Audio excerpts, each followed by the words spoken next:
They stood on the opposite shore of time, across tens of thousands of years of dust and the chill of the Ice Age, casting gazes of terror upon us.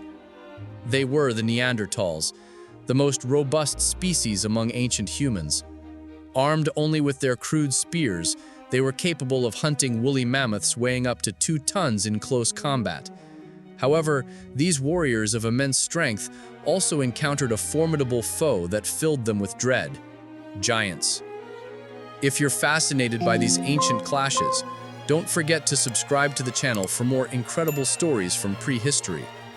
Also, let us know in the comments what prehistoric subjects you'd like us to explore next. More than 50,000 years ago, in a blood-red twilight, fierce giants invaded the world of the Neanderthals. Beneath their massive feet, Neanderthal homes were reduced to dust, their hunts were plundered, and their kin mercilessly slaughtered. Even their bodies became food for the giants. The most surprising thing is that these giants were not some newly discovered species. They were ourselves. More precisely, they were the Cro-Magnons. In 1868, deep within the Cro Magnon cave in France, scientists accidentally discovered several remains of ancient humans. The owners of these skeletons were tall, robust, and muscular, leaving scholars of the time in awe. They were convinced they had encountered a completely new human species and solemnly named it Cro Magnon. However, after a century and a half of research, the scholars' views have changed. In fact, the skeletal features of these Cro-Magnons showed almost no significant differences from those of Homo sapiens, that is, us. Today, the academic community more rigorously refers to them as early modern Europeans. The Cro-Magnons arrived in Europe around 57,000 years ago, in the late Upper Paleolithic. They possessed typically modern faces. If you traveled back to that time, you would instantly recognize them as your kin. Nevertheless, the Cro-Magnons had some unique characteristics that you would notice immediately. These people were by no means gentle. Their bodies were exceptionally robust and tall, especially those older groups who coexisted with the Neanderthals. They were simply the giants of that era. Early Cro-Magnons had an average height of 1.63 meters for women and 1.76 meters for men, being 3 centimeters and 5 centimeters taller than modern humans, respectively.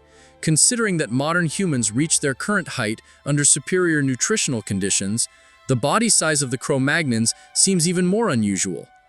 However, this was not the limit of the giants. One group of them, in Eastern Europe, had an astonishing average height of 1.78 meters to 1.88 meters, comparable to the Dutch, the tallest people in the world today. In contrast, the average height of Neanderthals was only 1.54 meters for women and 1.65 meters for men, appearing almost like dwarves in front of them. Moreover, these tall individuals were by no means weak.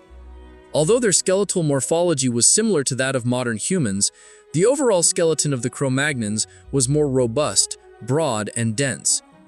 This characteristic extended throughout the body, being most pronounced in the lower limbs and shoulders. Studies have also revealed that, at the same height, an adult Cro-Magnon weighed on average 20% more than a modern human and had a higher muscle ratio. This extraordinary muscular strength was key to their survival in the harsh environment of glacial Europe. In that difficult land, only an extremely strong physique could sustain the basic needs for survival. A strong body not only resisted the fierce cold waves, but also granted the Cro-Magnons the ability to conquer dangerous terrains and hunt large animals. From the scattered remains of prey, we can glimpse the ferocity of these giants. They wielded spears and javelins, their tips aimed at galloping European wild horses, majestic giant deer, massive European bison, round-horned sheep on rocky slopes, and even the king of the glacial plains, the woolly mammoth. Even the top predators of the time could not escape their fury. Cave lions, wild dogs, and steppe brown bears were on their hunting list. The extraordinary strength of the Cro-Magnons was not only used to subdue beasts, but also to deal with their close relatives, the Neanderthals.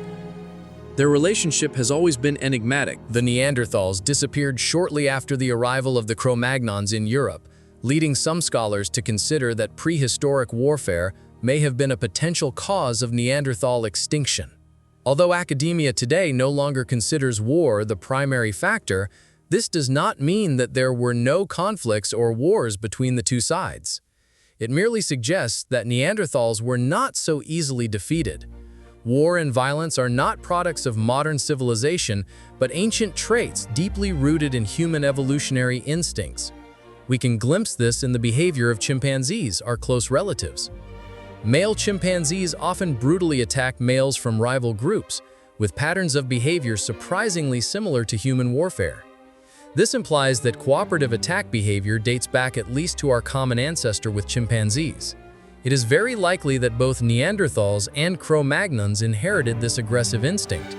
As species that coexisted at the top of the food chain, strong territoriality and fierce competition for resources would inevitably ignite conflicts between the two sides. These conflicts even left subtle traces in the geological record, in the form of territorial boundaries. The Homo sapiens' departure from Africa to conquer the world was not a single event, but rather the result of multiple migratory waves. Fossils found in Greece reveal an ancient story. As early as 210,000 years ago, our ancestors attempted to enter Europe. However, it was a migration doomed to failure. They failed to penetrate the heart of the European continent, nor did they establish themselves there. Standing before them were the Neanderthals, who dominated Europe and West Asia at the time. In that period, Neanderthals were already no less capable than Homo sapiens, and their physique was even more robust. Although Homo sapiens tried to open the doors of Europe several times, they were repeatedly repelled by the Neanderthals. Eventually, almost all of these early migrating Homo sapiens groups perished. Humanity outside of Africa today almost entirely originates from another migratory wave that occurred between 50,000 and 70,000 years ago. This migration also encountered the resistance of the Neanderthals. They arrived in Southeast Asia 70,000 years ago, but were constantly prevented from entering Europe, which was so close. Only 57,000 years ago, Homo sapiens, no one knows how, acquired the strength of giants, giving rise to a group of tall Cro-Magnons. They initiated the War of the Giants, breaking through the Neanderthal defenses. This war was not a crushing blitzkrieg, but a brutal war of attrition. The conflicts, though small in scale, were extremely intense and prolonged. The fossil record contains numerous pieces of evidence of these confrontations. For example, a Neanderthal skeleton from 50,000 years ago shows that he died from a penetrating wound to the chest with clear marks of injury on his ribs. From the angle of entry into the thorax and the evidence of low impact speed, this suggests a ranged attack. However, Neanderthals hardly used long-range weapons, while the Cro-Magnons of the same period were surprisingly adept at this. Therefore, the victim was likely killed by a spear or javelin thrown by the Cro-Magnons. There are even more chilling cases. Fossils found in France indicate that a Neanderthal child may have been cannibalized by Cro-Magnons, as the cut marks on its hip bone are highly similar to those left by the Cro-Magnons when processing deer carcasses. Of course, some scholars propose a different view, arguing that the Cro-Magnons may have only wanted to remove the enemy's teeth to make necklaces and not really eat the meat. Genetic evidence also reveals the possible existence of sexual violence.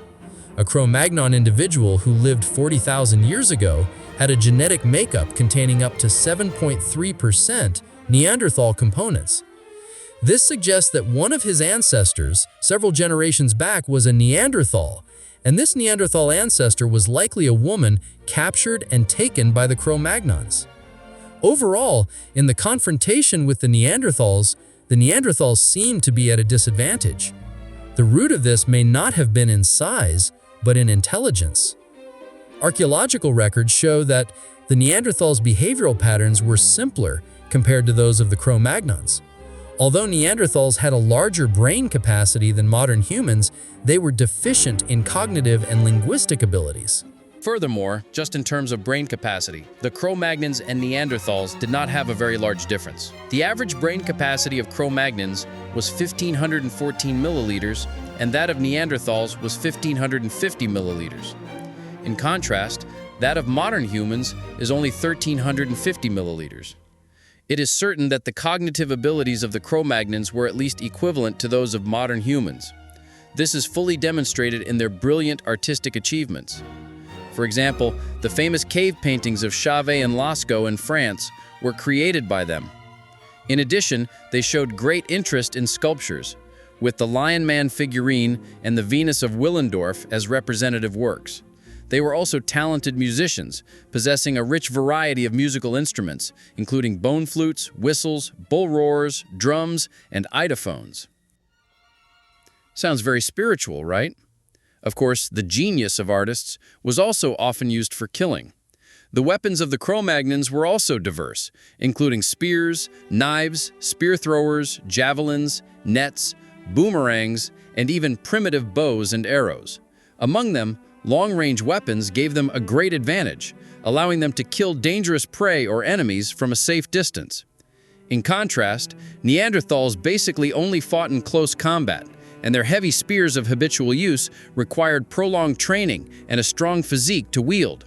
The Cro-Magnons' weapons system, on the other hand, was more universal, with a lower operating threshold, making it easy to popularize and equip.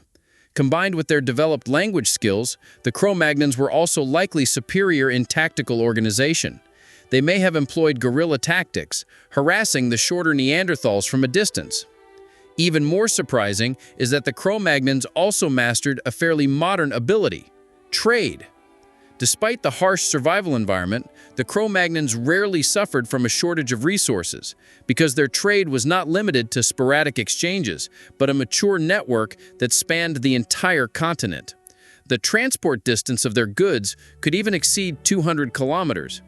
Some Cro-Magnon tribes were so dependent on this trade that without it, they might not have been able to survive. Supported by this system, the Cro-Magnons not only managed to thrive in a harsh environment, but also pursued a higher quality of life.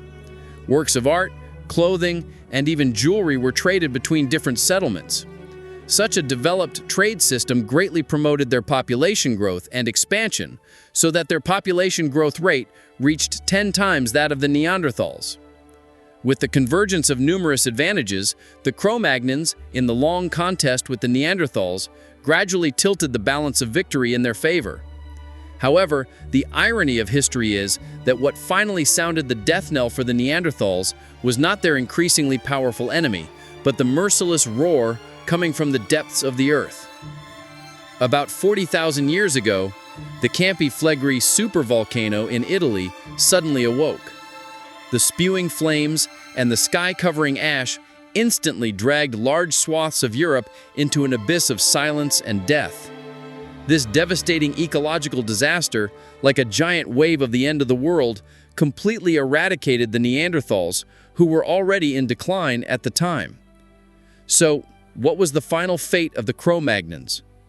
Quite dramatically, they too did not escape unscathed from this catastrophe. More precisely, the unlucky ones were the early Cro-Magnons. The early and late Cro-Magnons were not, in fact, the same ethnic group. After the volcanic disaster, the second wave of Cro-Magnons, who migrated back to Europe from the east, is an important source of the modern Caucasian lineage. While the pioneer Cro-Magnons, who fought for European supremacy against the Neanderthals, remained forever silent in the river of time, leaving no descendants.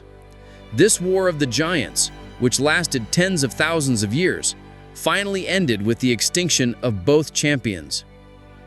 Thank you for exploring this lost history with me. If this story touched your heart, consider giving a like to support. See you next time. Goodbye. Thank you all.